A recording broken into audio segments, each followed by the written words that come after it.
ഇന്നലെയാണ് കഞ്ചിക്കോട് സ്വദേശി ഇഡ്ഡലി തീറ്റ മത്സരത്തിനിടയിൽ സുരേഷ് ഇഡ്ഡലി തൊണ്ടയിൽ കുടുങ്ങി മരിക്കുന്ന ഒരു ദുഃഖകരമായ സാഹചര്യം വന്നത്. ഓണാഘോഷത്തിനൊക്കെ തയ്യാറെടുക്കുമ്പോഴാണ് ഒരു സംഭവം, ഒരു ദുഃഖകരമായ സംഭവം ഉണ്ടായത്. അദ്ദേഹത്തിൻ്റെ ബന്ധുക്കൾ അതോടൊപ്പം തന്നെ നാട്ടുകാരൊക്കെ നമ്മളോടൊപ്പം ചേരുന്നുണ്ട്. ഇന്നലെ എന്താണ് ഉണ്ടായത് യഥാർത്ഥത്തിൽ? ഇന്നലെ ഓണം സംബന്ധിച്ചുള്ള അവിടെ പരിപാടി ഉണ്ടായിരുന്നു, ഓണത്തിൻ്റെ ഇതായിട്ടുള്ള ഇത്. അപ്പോൾ ആ സമയത്ത് പല പരിപാടിയുണ്ട്.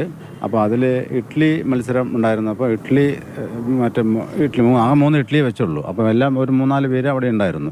അപ്പോൾ അതേപോലെ ഈവൻ ആദ്യം എടുത്ത് ഇങ്ങനെ കഴിച്ചു. അപ്പോൾ കുഴച്ചിട്ടാണ് മുഴുങ്ങിയത്. അപ്പോൾ ആ മുഴുകുന്ന സമയത്തായി തൊണ്ടയിൽ കുടുങ്ങിയായിരുന്നു. ആ സമയത്ത് അവൻ പെട്ടെന്ന് ഇങ്ങനെ ഞാൻ ജയിച്ചു എന്ന് പറഞ്ഞിട്ട് കൈ പോക്കുകയും ചെയ്തു. അത് കഴിയുമ്പോഴേക്കും ആൾ കുഴഞ്ഞു വീഴും. ഞാൻ ഹോസ്പിറ്റലിൽ കൊണ്ടുപോയിരുന്നു. തൊണ്ടയിൽ കുടുങ്ങിയതാണെന്നാണോ പറഞ്ഞത് ഡോക്ടർ? അത് വ്യക്തമായില്ല. അത് ഇന്നലെ കൊണ്ടുപോയല്ലോ. പുള്ളിക്ക് വേറെ അസുഖങ്ങളൊക്കെ ഉണ്ടായിരുന്നു? അസുഖങ്ങളൊന്നുമില്ല, വേറെ പ്രത്യേകിച്ച് അസുഖങ്ങളൊന്നുമില്ല. ജയിക്കാനുള്ള ഒരു ഇതിൽ പെട്ടെന്ന് വേഗം കഴിച്ചു, അത് കഴിച്ച് കുടുങ്ങിയതാണ്. പല സ്ഥലങ്ങളിൽ ഇതുപോലെ മത്സരങ്ങൾ നടക്കാനുണ്ടോ? അപ്പോൾ അവരൊക്കെ ഇത് ശ്രദ്ധിക്കേണ്ട ഒരു കാര്യം കൂടിയാണല്ലോ, മത്സരങ്ങളിൽ പങ്കെടുക്കുന്നവരല്ല, അങ്ങനെ തോന്നുന്നില്ലേ? അല്ല, ഇത് ഇങ്ങനത്തെ ഒരു സംഭവം അപകടം പിടിച്ചൊരു സംഭവമാണ്.